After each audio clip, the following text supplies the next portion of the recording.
Assalamualaikum warahmatullahi wabarakatuh.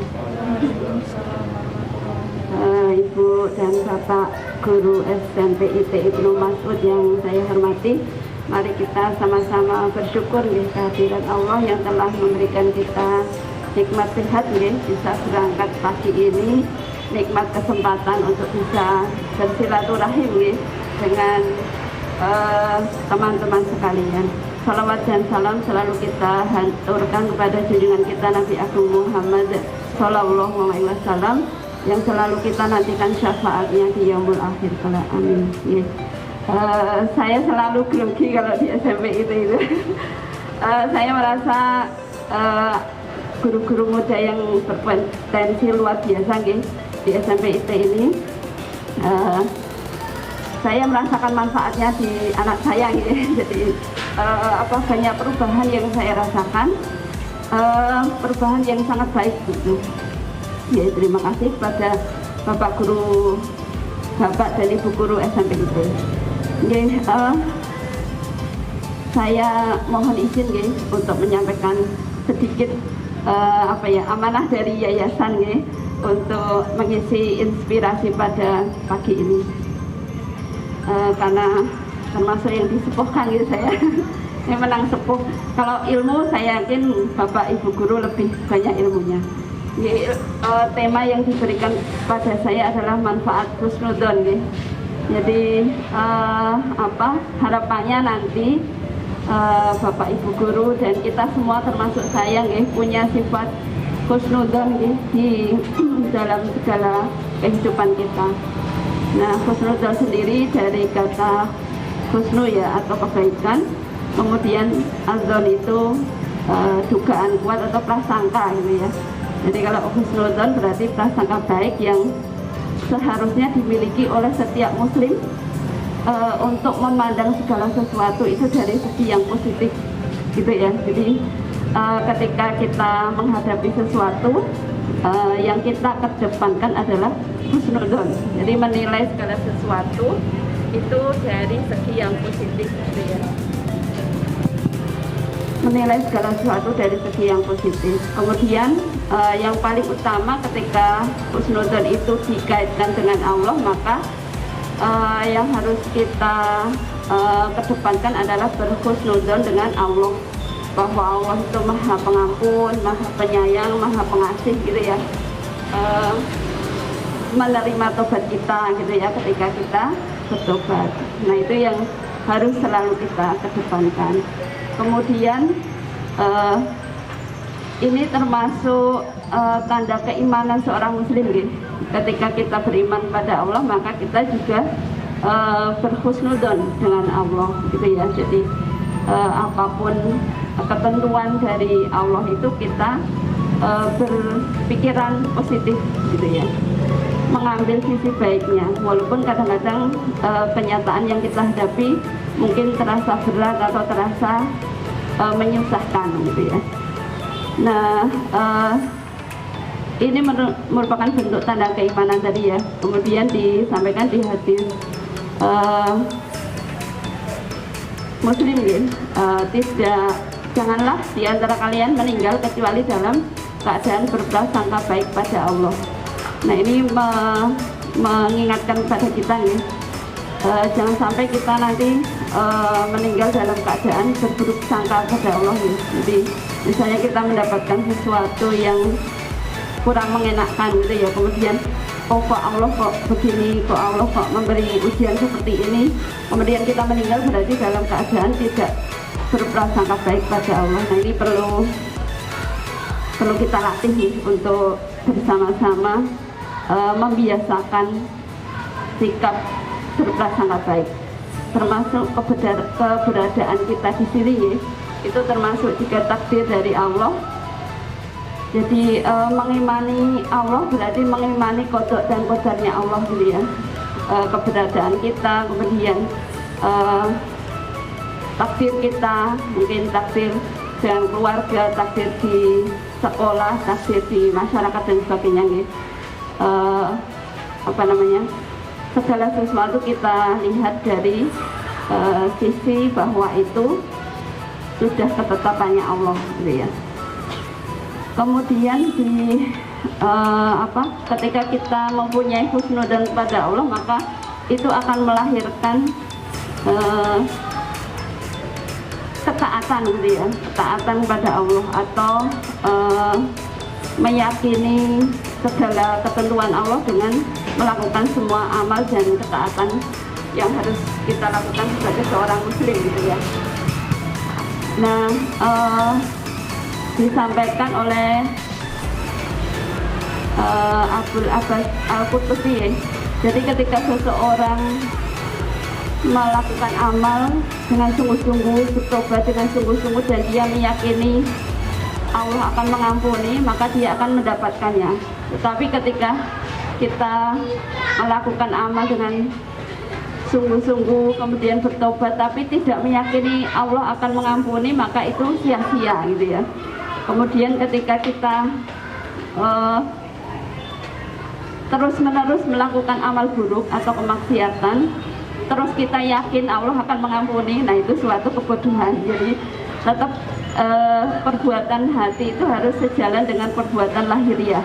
Jadi ketika kita mengimani Allah itu baik, maka harusnya perbuatan lahiriah kita juga akan melakukan hal yang baik gitu ya. Tidak kemudian kita melakukan seenaknya saja ya, misalnya melakukan kemaksiatan terus pasti Allah akan mengampuni, nah itu juga tidak benar ya. Jadi harus seimbang atau sejalan. Ketika kita meyakini hati kita bahwa Allah itu baik, maka sejalan dengan perbuatan lahiriah kita dengan melaksanakan semua kewajiban yang harus kita lakukan gitu ya.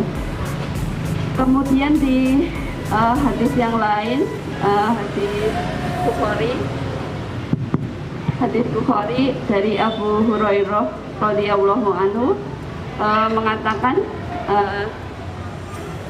aku sesuai dengan prasangka hambaku gitu ya, kata Allah. Jadi kalau kita berprasangka baik, maka Allah juga akan baik pada kita. Tapi kalau kita berprasangka buruk pada Allah, maka kata Allah, aku sesuai prasangka hambaku gitu. Kemudian jika dia mengingatku, maka aku akan mengingatnya. Jadi ketika kita banyak mengingat Allah, maka Allah juga akan mengingat kita. Dikatakan juga ketika kita mengingat Allah dalam keramaian, maka Allah juga akan mengingat kita di keramaian dengan lebih baik gitu ya. Kemudian disampaikan juga agak panjang ya hadisnya itu, ketika hambaku mendekat kepadaku sejengkal gitu ya, maka aku akan mendekatinya dengan sehasta. Jadi lebih panjang gitu ya. Dan ketika hambaku mendekat sehasta, maka aku akan mendekat sesepa, lebih panjang lagi. Kemudian jika hambaku mendatangiku dengan berjalan, maka aku akan mendatanginya dengan berlari. Ketika membaca hadis ini luar biasa ya. Jadi sungguh baik Allah itu. Lebih dari apa yang dilakukan hambanya gitu ya. Jadi di hadis ini ada beberapa hal yang bisa kita ambil pelajarannya ya. Yang pertama, selalu mengingat Allah gitu ya, mengingat Allah dengan banyak berzikir, terutama ya, berzikir, kemudian melakukan banyak amal ya, zikir yang disarankan oleh Rasul setiap pagi dan petang ya. Jadi ketika kita mengingat Allah di pagi hari, setelah subuh kita baca maksurat seperti anak-anak SMP ya, walaupun maksuratnya singkat, sangat singkat. Sudah sugro tambah singkat itu ya, karena harusnya 3 kali tapi jadi 1 kali. Itu akan dilindungi Allah sampai petang. Kemudian ketika kita berzikir petang hari, maka akan dilindungi sampai pagi hari. Ya, ini luar biasa ya, ketika kebiasaan ini kita lakukan, kemudian juga bisa kita tularkan kepada anak-anak didik kita. Ini luar biasa. Amal jariah yang Bapak Ibu dapatkan itu banyak sekali nih. Jadi ketika satu anak melakukan, maka pahala mengalir kepada gurunya. Nah, kalau yang melakukan itu 100 anak dan itu dilakukan terus-menerus setiap harinya ya, pagi sore, nah itu luar biasa. Saya sendiri tidak mengajarkan ke anak saya, tapi anak saya diajari gurunya. Nah, ini malah pahalanya untuk Bapak Ibu guru, bukan untuk saya. Itu jadi pelajaran yang pertama mengingat Allah, kemudian mendekat pada Allah tadi. Mendekat ini dimaksudkan ketika kadang-kadang kan memang kita iman tuh naik turun ya. Jadi kadang-kadang kita jauh dengan Allah, kadang-kadang kita dekat gitu ya. Melakukan ibadah itu kadang-kadang rajin, kadang-kadang malas gitu ya. Itu sudah sifatnya manusia nih, rasa malas, rasa menunda-nunda dan sebagainya itu. Nah, ini kita diminta mendekat karena Allah lebih cepat dari hambanya ketika kita mau mendekat tadi ya. Kemudian yang ketiga adalah mendatangi Allah. Mendatangi Allah itu ketika kita misalnya ya sudah melakukan banyak kemaksiatan atau banyak dosa, kita segera mendatangi Allah dengan bertobat ya, dengan menutupi keburukan kita dengan kebaikan. Jadi segera, misalnya kita kok melakukan suatu keburukan, maka segera tutupi dengan kebaikan. Jadi bisa seimbang gitu ya. Nah, itu yang pelajaran dari hadis tersebut. Kemudian manfaat husnudzon sendiri ada beberapa nih. Yang pertama itu adalah tanda keimanan. Jadi kalau kita beriman, berarti kita harusnya berhusnudzon. Yang dikedepankan adalah husnudzon. Kemudian yang kedua adalah menghindarkan dari fitnah dan kejahatan. Jadi kalau kita mendengar suatu berita, kalau langsung kita percaya tanpa tabayun ya, tanpa dicek kebenarannya, maka itu kan jadi fitnah. Tapi kalau kita husnudzon, misalnya kenapa kok terlambat? Mungkin karena ban bocor, mungkin karena anaknya baru tidak bisa dikondisikan dan sebagainya. Nah, itu mengedepankan husnudzon, menghilangkan dari fitnah dan kejahatan gitu ya.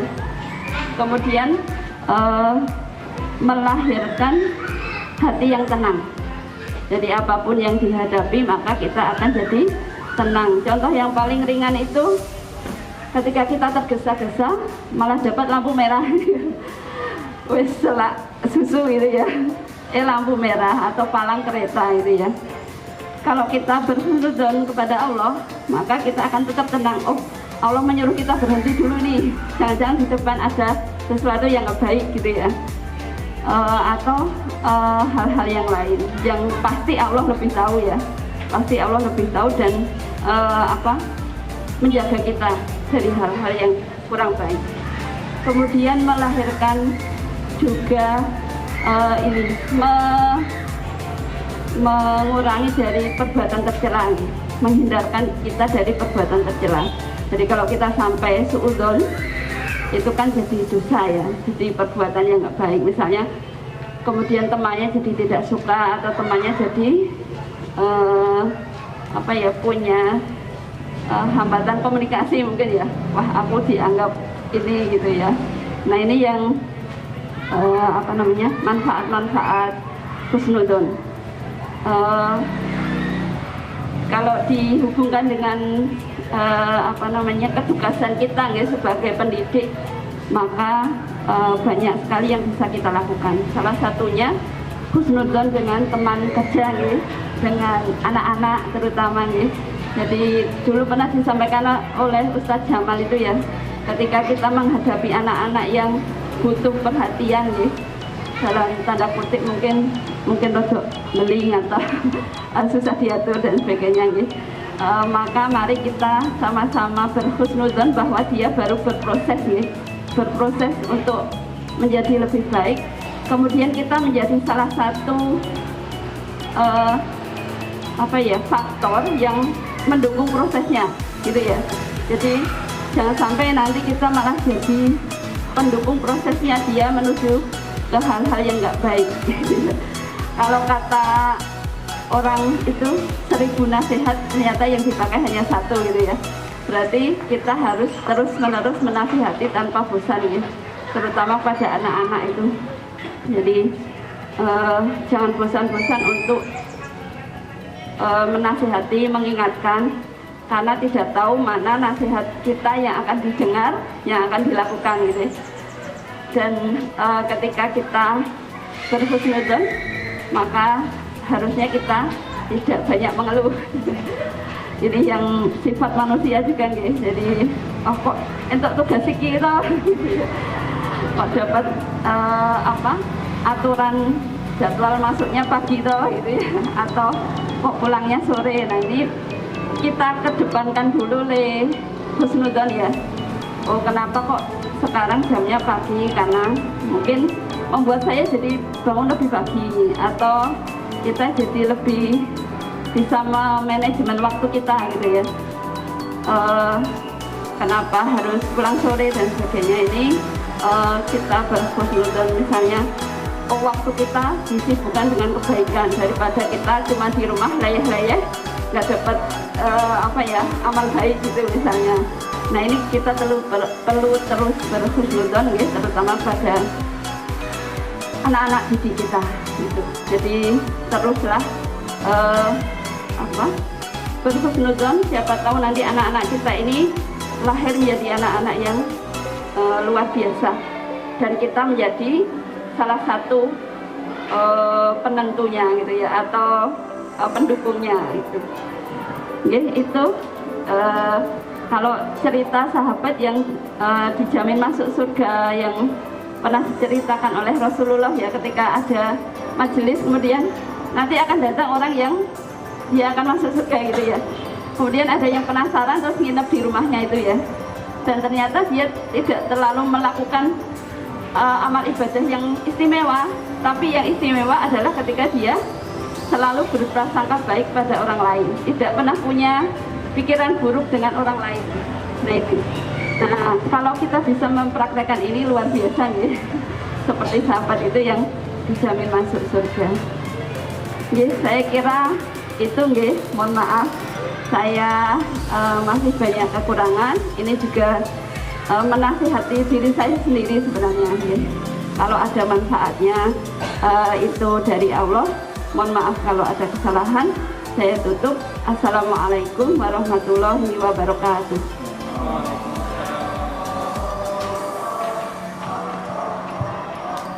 Terima kasih kepada Guru Martin yang telah menyampaikan inspirasi pagi hari ini. Seperti kita sebagai seorang guru harus selalu mengingat bahwa di dalam Quran disebutkan kaburu maqtan 'indallah an taqulu ma la taf'alun. Kemarahan Allah yang sangat besar jika kalian mengatakan sesuatu tapi kalian tidak mengerjakan itu. Semoga kita sebagai tenaga pendidik yang mendidik anak, bahwa kita juga melakukan itu. Apa yang kita omongkan kepada anak kita juga lakukan.